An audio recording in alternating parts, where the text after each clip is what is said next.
On sent un conditionnement dans nos vies qui nous échappe. On est conditionné par quelque chose qu'on ne comprend pas. Pourquoi je suis conditionné? Pourquoi il m'arrive cette chose qui revient à chaque fois? Qu'est-ce que j'ai fait au ciel pour mériter ça, on dit quelquefois.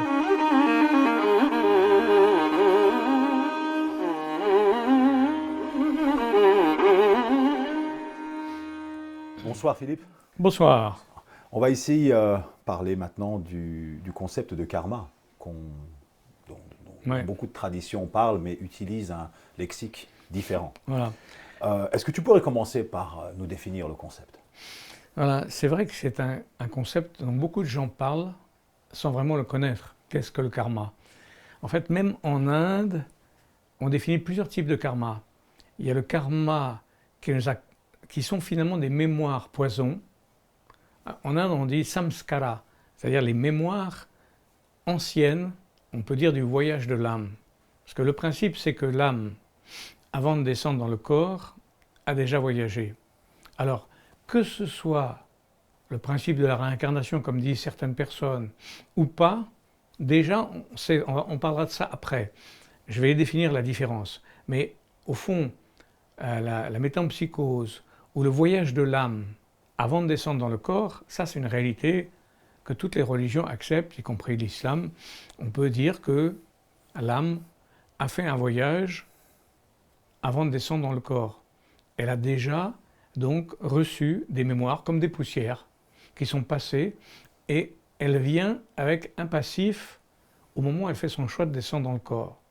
Maintenant, ceux qui parlent de réincarnation disent que l'âme aurait déjà vécu d'autres vies, mais dans ces cas-là, on considère que c'est le côté psychique de l'être qui est passé entre différents corps, parce que l'essence d'une personne est éternelle, elle est au-delà du temps et de l'espace, donc c'est celle-là qui ne se réincarne pas. C'est pour ça qu'on refuse cette notion d'incarnation quelquefois en disant qu'en fait, l'essence d'une personne est unique et éternelle, elle est au-delà du temps et de l'espace. Donc là, c'est pas ça qui transmigre, mais c'est les éléments psychiques qui sont agrégés à la personne. En fait, on pourrait dire, admettons qu'il y a une lumière, la lumière de l'essence de l'âme qui descend, et elle prend des couches. À chaque petit ciel ou à chaque petit palier par lequel descend cette lumière, qui est la part du divin en nous, elle a des agrégats, c'est normal, elle s'agrège. Et donc, quand on descend dans le corps, c'est le dernier agrégat, c'est le corps. Mais avant, on a des tas de corps, comme les poupées russes les unes dans les autres. On a plein de corps en nous.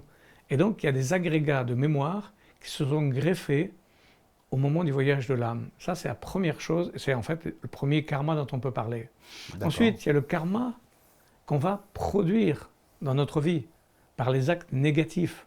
Et on sait que ça, en psychologie, ça peut produire des traumas, ça peut produire des mémoires négatives, ça peut produire des mauvaises habitudes, etc. En mode simpliste, on parle de ça. Mais plus grave, ça s'inscrit dans nos cellules et ça peut donc provoquer des réactions du monde de l'invisible, tous les actes que l'on fait. Parce qu'en fait, le monde est rond et l'idée, c'est que toute action provoque une réaction. Donc, alors il y a le karma négatif, mais il y a le karma positif aussi, parce qu'évidemment, quand on fait des bonnes actions, on a un bon karma. Et celui qui a un bon karma, il lui arrive ce qu'on appelle tawfiq dans la tradition soufite, c'est-à-dire la grâce opportune, on traduit ça. Une sorte d'opportunité positive, où il y a des chances, ce qu'on appelle la chance. Couramment, les gens disent « Ah, ben, j'ai de la chance ». En fait, cette chance, c'est un bon karma, quelque chose qui arrive au bon moment, parce qu'on a fait des actes qui ont permis que ce bon karma existe. Donc il y a ce bon karma et il y a le mauvais karma. Tiens, j'ai pas eu de chance aujourd'hui, mais il n'y a rien qui sort de nulle part. Les lois de l'univers sont très, comment dirais-je, presque mathématiques. C'est-à-dire, tu lances un caillou en l'air, au-dessus de ta tête, il te retombe dessus. C'est les lois de la nature. Dans le karma, il y a aussi des lois de cet ordre-là. Tout ce que l'on produit a une réaction. Mais donc cela veut dire qu'ici, on parle de quelque chose qui va même au-delà, enfin peut-être pas au-delà, mais est-ce qu'on peut le comparer au concept de justice divine qui peut exister dans les traditions religieuses plus orthodoxes? Quand on dit justice divine, évidemment ça implique le religieux. Donc il y a des gens qui vont dire oui, mais pourquoi vous parlez de Dieu, etc. Est-ce que Dieu vraiment agit? Est-ce qu'il est au-dessus de toute action? Est-ce qu'il ne laisse pas faire? Donc là, on entre un peu dans la théologie. C'est un peu risqué, même ça peut se justifier, parce que en mode religieux, on peut dire Dieu agit, par exemple le Dieu personnel. C'est pas quelque chose que toutes les religions acceptent. La notion de Dieu personnel qui agit. Il y a Dieu, pour certains, c'est une réalité lumineuse, qui est au-delà de toute action. Donc, il y a des positionnements comme ça. Mais quand on parle de karma, ce qui est intéressant, c'est qu'on n'est même pas obligé d'être impliqué dans une connotation religieuse. On parle des lois de l'univers, carrément. Même pour une personne qui refuse la notion de Dieu, de religion, etc., il est soumis aux lois de l'univers, aux lois cosmiques. Alors c'est assez intéressant quand même de penser que tout ce qu'on fait a une réaction. Tout, intégralement. Mais c'est très intéressant ce que tu dis. Donc cela voudrait dire que finalement, quelque part, au-delà des particularismes qui existent dans les religions et dans les voies spirituelles particulières, il existerait des lois qui sont plutôt universelles, qui se traduisent d'une manière particulière au moment où une voie spirituelle ou une religion se révèle. Voilà, exactement. Et après, les gens le traduisent ou lui donnent une interprétation en fonction de leur focus religieux, mais ce sont les lois de l'univers, et c'est pour ça qu'on parle souvent de cette fameuse tradition primordiale qui, elle, est en accord avec les lois de l'univers. On en parlera plusieurs fois, voilà. C'est les lois de l'univers qui s'appliquent, quelles que soient les religions, quels que soient les angles, au fond, dont on parle, quels que soient les angles par lesquels on regarde Dieu, parce qu'évidemment, chacun interprète une image ou un concept du divin d'une façon particulière dans les différentes religions, même si c'est la même réalité. Bien sûr, les hommes, eux, interprètent et mettent en boîte presque, on pourrait dire en mode théologique, la réalité divine qui est au-delà de tout, bien sûr, mais que les hommes interprètent, quoi. Et comment ce karma se traduit-il au quotidien dans nos vies, c'est-à-dire dans le quotidien de nos vies? Parce que la notion du temps, évidemment, est un peu différente. C'est-à-dire que lorsqu'on réfléchit sur un plan humain, on vit dans un temps plutôt chronologique. Or, le karma est quelque chose qui ne suit pas nécessairement une chronologie aussi rapide que le temps humain. Comment ce karma se traduit-il dans la vie? En fait, on pourrait être très précis sur ce sujet. Mais je dirais que, évidemment, on va dire en premier degré, je vais en parler de façon un peu simple, on sent un conditionnement dans nos vies qui nous échappe. On est conditionné par quelque chose qu'on ne comprend pas. Pourquoi je suis conditionné? Pourquoi il m'arrive cette chose qui revient à chaque fois?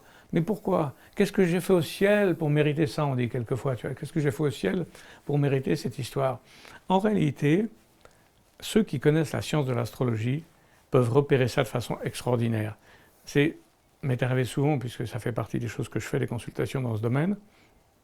On repère ce qu'on appelle l'axe de la destinée en astrologie, c'est-à-dire le nœud sud qu'on appelle la queue du dragon et la tête du dragon, le nœud nord. Et donc, on sait quel est le passé karmique de la personne au moment de son choix de naissance. Il y a une sorte de contrat qui est fait, et dans ce contrat, on repère la partie, ce qu'on appelle le nœud sud, la part du karma de ce qu'on aurait vécu déjà et qu'on apporte comme mémoire, et qu'on va reproduire souvent pour un homme jusqu'à ses 40 ans. C'est-à-dire la moitié de sa vie, il va reprendre des choses qu'il aurait vécues dans une vie ancienne, ou tout simplement des éléments, on va dire, psychiques, d'autres personnes peut-être, mais sont comme des manteaux que les gens ont laissés. Parce qu'admettons que quelqu'un dise « je suis Napoléon », c'est une bêtise. Il ne va pas réincarner Napoléon, mais peut-être qu'il va mettre le manteau de Napoléon, c'est-à-dire des éléments psychiques de l'être qui, une fois qu'il est mort, ces éléments psychiques se sont désagrégés, se baladent dans l'univers. À un moment où une âme descend, elle prend peut-être cet élément psychique qui se balade comme des rochers dans le ciel. À ce moment-là, il y a cette agrégation qui se fait. Alors là, on peut repérer ça à travers un thème astrologique. Quel est, au fond, le parti du passé qui nous accroche, qui nous conditionne, mais qui nous conditionne au point qu'on se trompe de métier, par exemple. J'ai vu des gens qui se sont complètement trompés d'orientation parce qu'ils étaient conditionnés par un passé et ils reproduisaient des choses du passé. Et au milieu de leur vie, ils prennent conscience d'un seul coup que ce n'est pas leur chemin, qu'ils ont un autre chemin qui les appelle, et là, ils commencent à se déconditionner du karma. Donc souvent, la moitié de la vie, on est conditionné, et au bout d'un certain temps, on prend conscience de ce qui nous conditionne et qui est le passé, et on change d'orientation, et ça se passe souvent aux 40 ans. C'est pour ça que les 40 ans sont une époque clé chez beaucoup d'êtres humains, voilà, parce que c'est une prise de conscience. Et comment est-ce qu'on nettoie ce karma? C'est-à-dire si on veut le purifier, comment Oui, fait-on? oui, oui. Justement, en Inde, on appelle ça exactement samskara shuddhi. Shuddhi veut dire purification. Samskara, c'est les mémoires poisons. Shuddhi, nettoyage. Tout le sujet de ce qu'on appelle mukti ou moksha dans la tradition indienne, c'est la délivrance, la grande délivrance. Et c'est un mot qui est valable pour tout le monde, pour toutes les religions, pour tous les chemins. On souhaite un jour se délivrer des conditionnements, à moindre des choses. On ne va pas rester conditionné dans sa vie. Donc, toujours un conditionnement se dénoue par une prise de conscience. Prendre conscience de quelque chose, je regarde en face, quoi. On vous dit en Inde, si le tigre vous attaque, ne partez pas en courant, regardez-le en face. Quelle que soit la situation, toujours faire face. Donc, prise de conscience d'abord. Alors on va me dire, oui, mais comment prendre conscience de quelque chose qui nous touche profondément dans nos cellules, et là où la conscience n'a pas accès, puisque le karma est plus profond que les traumas de la petite enfance. Alors en psychologie, on connaît ça. On sait qu'il y a les traumas de la petite enfance. Jung en a beaucoup parlé, Freud, ok, les petits traumas de l'enfance. Mais avant ça, des gens comme Stanislas Grof, il a parlé, dans ce livre comme Pour une psychologie du futur, célèbre livre, où il montre que dans les 9 mois du ventre de la mère, donc ce qui va se passer pendant que la mère est enceinte, il y aura une mémoire. Or, ce sera l'actualisation du karma qui va se faire dans les 9 mois du ventre de la mère. Donc comment avoir accès à cette mémoire quand on était bébé dans le ventre de sa mère? C'est là où il y a des techniques, où en auto-hypnose, comme le processus de la naissance, on fait revivre à la personne les 9 mois dans un état allongé, en auto-hypnose, avec un beau dos sur les yeux, avec des musiques qui représentent des travaux que j'ai fait souvent, où les gens, on s'en aperçoit, ils revivent même des pays dans lesquels ils ont été, ils peuvent même se mettre à parler des langues qu'ils croient ne pas savoir, mais qui sont dans les cellules, qui sont quand même imprimées. Car justement, nous aussi, nos propres cellules, comme les cellules de l'ordinateur, elles impriment. Nos cellules ont imprimé des mémoires auxquelles on n'a pas accès. Et donc on a accès à ces cellules qu'en une sorte de hypnose ou auto-hypnose. Et donc, dans les trans ou dans certains lieux, alors il y a des techniques pour ça, celles dont je viens de parler, et il y a la technique de la fameuse retraite spirituelle où on se met, ce que j'organise quelquefois aussi, dans des retraites dans l'obscurité pendant un certain temps avec des invocations du nom de Dieu, où on essaye de prendre conscience de ce qui en est les profondeurs de soi-même. C'est-à-dire on n'est pas dispersé par le monde, on est obligé de faire, on va dire, on cuit un peu comme la cocotte minute qui accélère la cuisson. On se met dans un lieu un peu fermé, un peu isolé, et là, dans une sorte de silence, avec un peu de jeûne, avec la pratique des noms de Dieu, on commence à nettoyer un peu son karma. Voilà, il y a ça, mais il y a aussi, ce qu'il ne faut pas négliger, les amis, les partenaires, dans le couple entre autres. C'est fantastique le couple, on en a parlé une fois, on a fait un sujet, une émission sur le couple. Effectivement, le couple c'est le miroir de l'autre. Waouh, l'autre, il nous renvoie toujours les images de nous qu'on ne voit pas.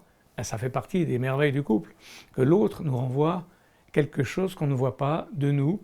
Et souvent, il peut y avoir des couples karmiques, où des gens se voient. Je connais des personnes qui se sont rencontrées, au départ, c'était purement karmique, leur rencontre. Et ils n'ont pas compris que c'était juste un certain temps où ils devaient se rencontrer karmiquement pour nettoyer certaines choses, et après, ça y est, ils devaient se séparer, parce que c'était une rencontre. Mais eux, ils n'ont pas compris que c'était provisoire. Ça existe, ça. Voilà. Oui. C'est extraordinaire, le couple. C'est extraordinaire. Les couples karmiques, c'est une réalité. Ils sont là pour ça, pour nous réveiller de quelque chose qui est enfoui, mais qu'on ne comprend pas, mais que l'autre, il fait le miroir. On se regarde dans le miroir, on voit où on en est. Et donc, dans quelle mesure ce couple karmique dont tu parles ne renvoie-t-il pas finalement à tous les événements de la vie qui, quelque part, jouent ce rôle? C'est-à-dire que ici, tu parles du couple, et c'est tous les événements de la vie. Absolument, ouais, absolument. C'est absolument formidable. C'est ça. Et c'est merveilleux que, effectivement, d'ailleurs, j'ai l'impression que c'est peut-être pour ça que certains hommes rencontrent plusieurs femmes, pas forcément une, Parce que, bon, c'est vrai que c'est rare. Moi, j'ai la chance de rencontrer un cousin qui avait connu une seule femme, sa femme n'avait connu qu'un seul homme, et ils ont eu leurs 50 ans de mariage, c'est merveilleux. Mais c'est tellement rare. J'en ai connu que deux, personnellement. Donc, mon grand-père et ma grand-mère, et puis ce cousin. C'est très très rare. Pourquoi? Parce que souvent, les personnes, effectivement, recherchent, en le sachant ou pas, à réveiller des mémoires karmiques. Donc, chaque personne qu'elle rencontre, ceci dit, ça peut être des amis aussi qu'on rencontre, qui réveillent en nous des mémoires karmiques et qui pendant un certain temps nous accompagnent pour justement éveiller ces mémoires karmiques, peut-être après disparaissent. Donc c'est intéressant quand même. C'est Oui, tout ce oui. qui est miroir. L'ami est un miroir aussi.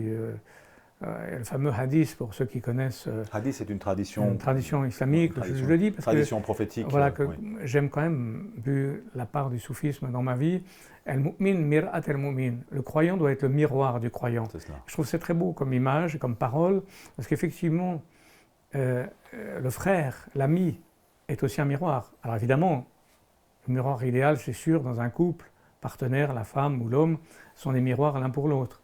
Voilà.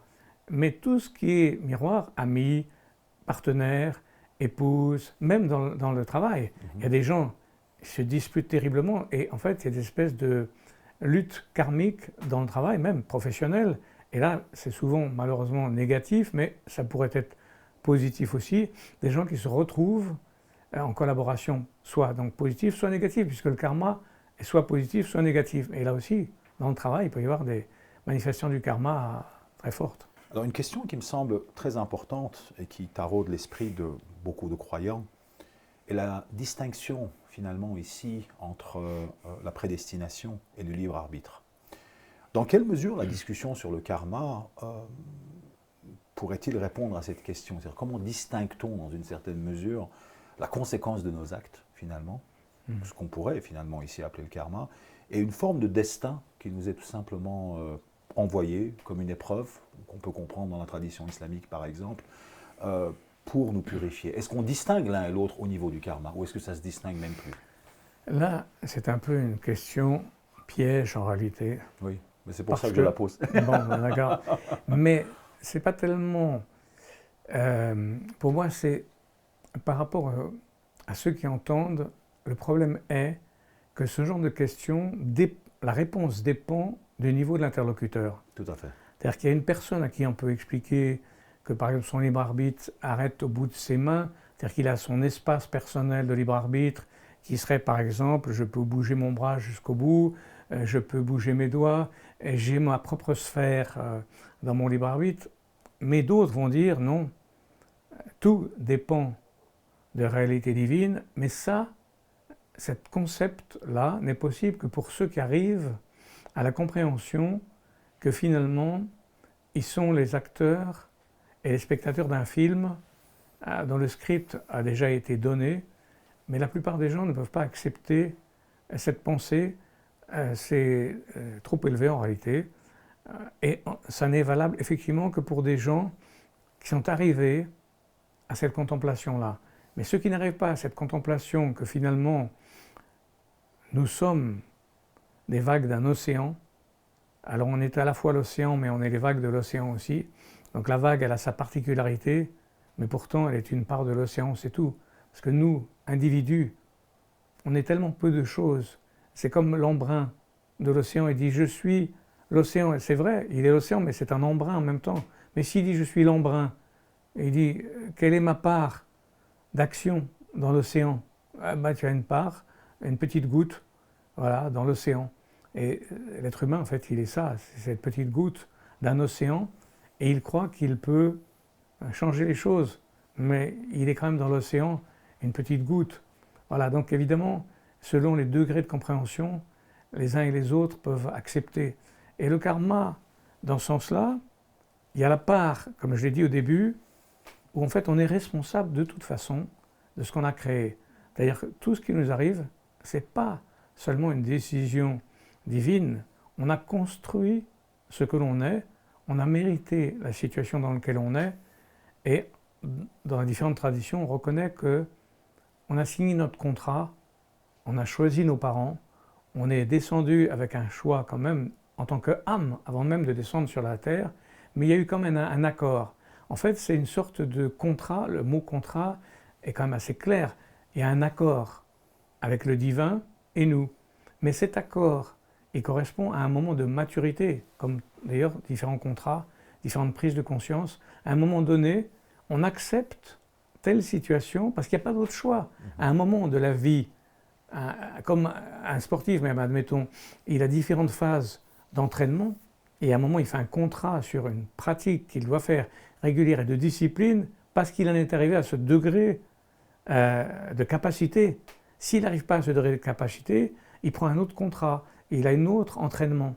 Et donc, en fur et à mesure que l'on progresse, il y a des contrats différents, de plus en plus rigoureux ou de plus en plus libérateurs. Et en fait, c'est en fonction de nos capacités. Donc, il y a une sorte d'accord entre ce que l'on est et ce qu'on accepte comme contrat avec le divin. Le divin, dans les traditions, Ibn Arabi par exemple, il vous dit, Dieu, tel qu'il se manifeste, à sa plus grande manifestation, c'est un miroir. Et il nous réveille à nous-mêmes. Il nous révèle à nous, à part du divin qui est en nous. Et même dans le shintoïsme du Japon, dans le plus grand temple shinto, il y a juste un miroir, c'est tout. Or, c'est ce que dit aussi Ibn Arabi, en tant que soufi, la plus grande théophanie divine, c'est le miroir qui nous réveille à nous-mêmes. Et réveille quoi en nous? La part du divin qui est en nous, puisqu'il y a aussi cette part de la lumière, parce que Dieu est trop généreux, on pourrait dire, pour donner autre chose que de lui-même en nous, quoi. Alors, Philippe, tu as parlé d'un concept très intéressant, le moksha, la libération. Ouais. Est-ce qu'on peut finalement l'assimiler au concept de fana ou d'extinction dans l'islam, ou le nirvana, qui finalement renverrait au concept de bonheur ultime, ou de cette libération, c'est une forme de bonheur ultime? Voilà, alors justement, Oui. on fait une très grande distinction, même, je crois que même en Inde, il y a une différence entre moksha et mukti. Alors il y a justement, on va dire le bonheur, ce serait le bonheur paradisiaque. Mais pour certains soufis, ils disent le paradis lui-même est une prison, parce qu'ils veulent plus que le paradis. Donc le paradis, on pourrait dire, ce serait le bonheur au sens, on va dire, classique du terme, une sorte de petite béatitude, quoi. D'ailleurs, et béatification, quand on retrouve, c'est pas tout à fait la sainteté, il y a des degrés même dans la langue française là-dessus. Et une premier degré de béatitude, c'est un peu paradisiaque. Le paradis, on a ce que l'on veut, c'est-à-dire la réflexion de nos désirs. Dans la symbolique, Kulu Manyasha, tout ce qu'on désire existe et apparaît. Donc ce serait, au sens du bonheur classique, le bonheur de quelqu'un, ah ben j'ai tout ce que je veux, tout ce que je désire, je l'ai. Sauf que pour d'autres, ils veulent être libérés de tout conditionnement, y compris des désirs, parce que le désir est un piège par lequel on se fixe sur quelque chose et on veut obtenir. Alors que la grande libération, c'est différent. C'est je suis libéré de tout conditionnement, y compris du désir, y compris du désir même du bonheur, y compris je suis totalement transparent à la réalité divine. Je ne veux plus, c'est Dieu qui veut en moi. Oui. Même Jésus disait que ta volonté soit faite et non la mienne. Donc à Dieu. Donc il y a cet esprit à un moment, et en fait c'est très connu dans la tradition du soufisme et de l'islam, il y a différents degrés de paradis. Tout à fait. Il y a un paradis où il y a simplement... contemplation de la face de Dieu. Voilà, et voilà, il y a un certain degré où c'est simplement la contemplation de la face de Dieu, alors qu'il y a un premier degré de paradis où on a simplement des fruits. Mais justement, ce serait une question très intéressante que je voudrais te poser. Quels sont les différents stades du bonheur? En commençant, on va dire, par les premiers stades du bonheur et ce point hautement spirituel que tu décris, qui est finalement le point le plus paroxystique du bonheur, qui est la contemplation finalement de cette... Là, oui. À ce moment-là, si on voulait vraiment être un peu précis, c'est vrai qu'on pourrait regarder les 7 degrés du paradis qui sont enseignés un peu dans différentes traditions. Donc il y a le paradis des actes. Donc on a fait un certain nombre d'actes positifs dans la vie, et on a donc un premier paradis qui correspond aux fruits des actes positifs qu'on a fait dans la vie. Après, il y a le paradis des vertus, des gens qui ont été plus vertueux, pas seulement dans les actes, mais dans l'attitude intérieure. C'est encore un autre degré de paradis. Et après, il y a ceux qui sont, on parlait le paradis de l'essence, on dit où les gens, tout simplement, ont réalisé une certaine extinction dont on parlait de l'ego et même de l'âme, et une telle transparence que tout ce qu'ils veulent, c'est le divin. C'est la joie du divin. Et ce qui est intéressant, c'est que c'est relié aux fameux 4 âges de l'humanité. Parce qu'en fait, le premier âge de l'humanité, l'âge d'or, l'homme avait l'impression qu'il n'était pas séparé de Dieu. Il n'y avait que Dieu. Un peu comme celui qui il n'y a que Dieu. C'est facile à dire, mais dans cet esprit de l'âge d'or, les êtres étaient éveillés. Qu'est-ce que c'est un être éveillé? Celui qui fait un avec le tout. Il fait un avec l'univers. Il n'est pas séparé, il fait un. Ça, ce serait l'âge d'or. Tandis que l'âge d'argent, c'est le paradis. C'est le 2e degré. C'est-à-dire qu'on est près de Dieu. On est l'ami de Dieu, comme certains saints. Je suis l'ami de Dieu. Mais si tu es l'ami de Dieu, tu es quand même distant de lui. Plus ou moins proche. Il y a une proximité. Mais la proximité, ce n'est pas l'union. Tout à fait. Donc, c'est l'âge d'argent. Après, il y a l'âge de bronze. C'est l'époque héroïque. On fait des énormes efforts, mais héroïques, des ascèses merveilleuses. On jeûne pendant 20 ans, etc. C'est l'âge de bronze. C'est l'action héroïque par laquelle on se rapproche de Dieu.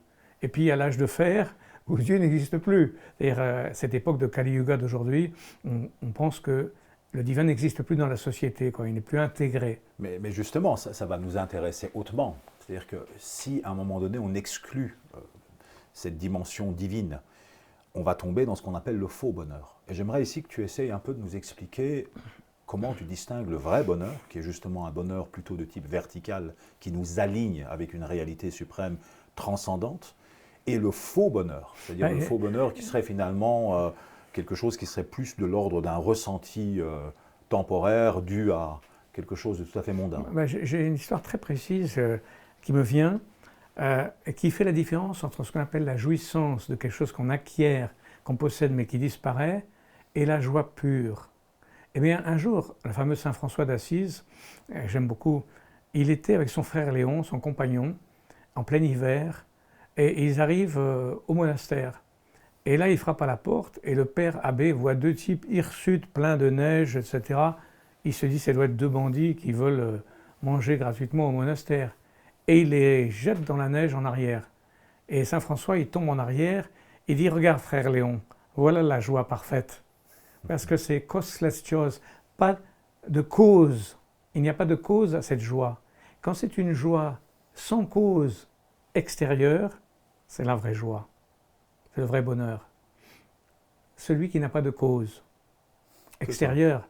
Mais un bonheur qui a une cause extérieure, comme par exemple j'ai la jouissance d'un bon chocolat bien chaud au moment où j'ai soif ou j'ai froid, c'est une joie qui a une cause extérieure, mais cette cause extérieure peut disparaître. Oui, c'est cela. Et donc mais ce qui est merveilleux quand même, c'est que Dieu nous a donné le petit goût de la joie à travers la jouissance. C'est quand même intéressant. La jouissance n'est pas la joie, mais elle donne un petit aperçu de ce que pourrait être le réel. Elle est comme l'ombre. La jouissance, c'est l'ombre de la joie. C'est une ombre qui n'est pas la réalité, qui est une illusion, mais qui réfère à la recherche de quelque chose qui pourrait exister. Donc la jouissance réfère à la joie pure. Et c'est très intéressant parce que dans la tradition de l'Inde, le nom suprême de Dieu, un des noms les plus célèbres, c'est Sat Chit Ananda. Sat, c'est l'être, Chit, c'est la conscience, et Ananda, c'est la joie. Et donc ils disent que la conscience de notre être profond, du je suis, c'est la joie. C'est-à-dire que c'est totalement la même chose.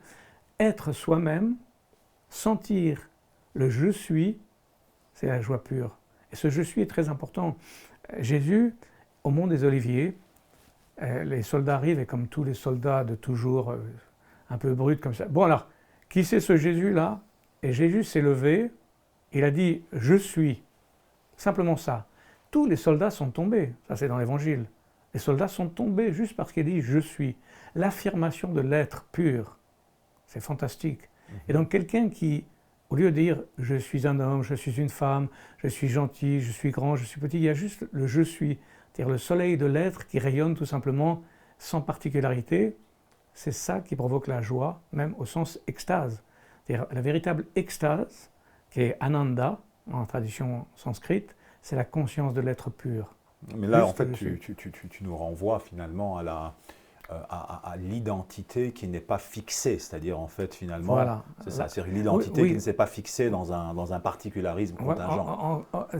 Encore que oui, d'un certain point de vue, parce que l'être, c'est sur une page blanche, le point au milieu de la page. C'est quand même l'affirmation de l'être, quand même. Oui. Mais après, il y a même le non-être, c'est-à-dire ce qui est même... Ce qui est au-delà de l'être, ce que Chouon ouais. appelle le surêtre. Voilà, ce qu'on appelle le surêtre, ou ce que, en tout cas, l'au-delà de l'être. Alors, des gens comme René Guénon ont écrit ce livre magnifique, Les états multiples de l'être. Oui. Il a montré qu'il y a effectivement l'affirmation de l'être, qui est une première... Parce qu'une détermination... Oui, parce que la détermination, c'est forcément une limitation. Bien sûr. Mais il y a le non déterminé, Oui. aucune détermination. Donc, je retire le point sur la page, et même, je prends la page, je retire la page. Oui. Il n'y a ni point, ni page, plus rien.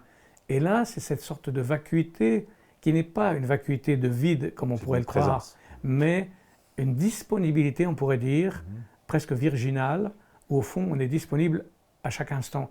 Et on retouche à ce moment-là le bonheur, parce que moi, justement, je crois que le bonheur, c'est la bonne heure, en blaguant. C'est-à-dire que l'instant juste, la bonne heure, c'est le bon instant, l'état extraordinairement disponible de l'instant. Quand on est juste dans un instant pur, complètement disponible à l'instant présent, sans projeter le futur, le passé, mais juste ici et maintenant, je pense que c'est ça le bonheur. C'est pour ça qu'on dit, le soufi Ibn el-Waqt, il est le fils de l'instant. Être juste dans l'instant juste, qui est, du point de vue du bouddhisme aussi, l'inséité, ce qui est ainsi. C'est juste ainsi. Et c'est merveilleux parce qu'il se trouve que dans le Coran, les gens l'oublient, on trouve un moment, l'ange Gabriel arrive devant Marie et il lui dit, tu vas avoir un enfant. Elle dit, mais enfin, comment est-ce que je peux avoir un enfant? Aucun homme ne m'a touché. Et l'ange Gabriel, par exemple dans le Coran, il dit, kadhalik, c'est-à-dire kadhalik en arabe, ça veut dire c'est ainsi.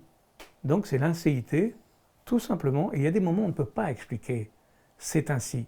Et quand on accepte l'inséité, ce qui est ainsi, c'est accepter l'instant présent, sans projeter, à mon avis c'est ça le bonheur, la capacité d'être disponible à l'instant présent, pleinement présent à l'instant présent, voilà, complètement... Et donc ça veut dire que dans la voie spirituelle, si je ne m'abuse, le bonheur est finalement la conséquence d'un travail. C'est-à-dire on travaille sur nous-mêmes et on arrive à ces états qui nous font goûter à ce bonheur véritable, alors que dans le monde moderne, on pourrait dire que le bonheur est presque un droit.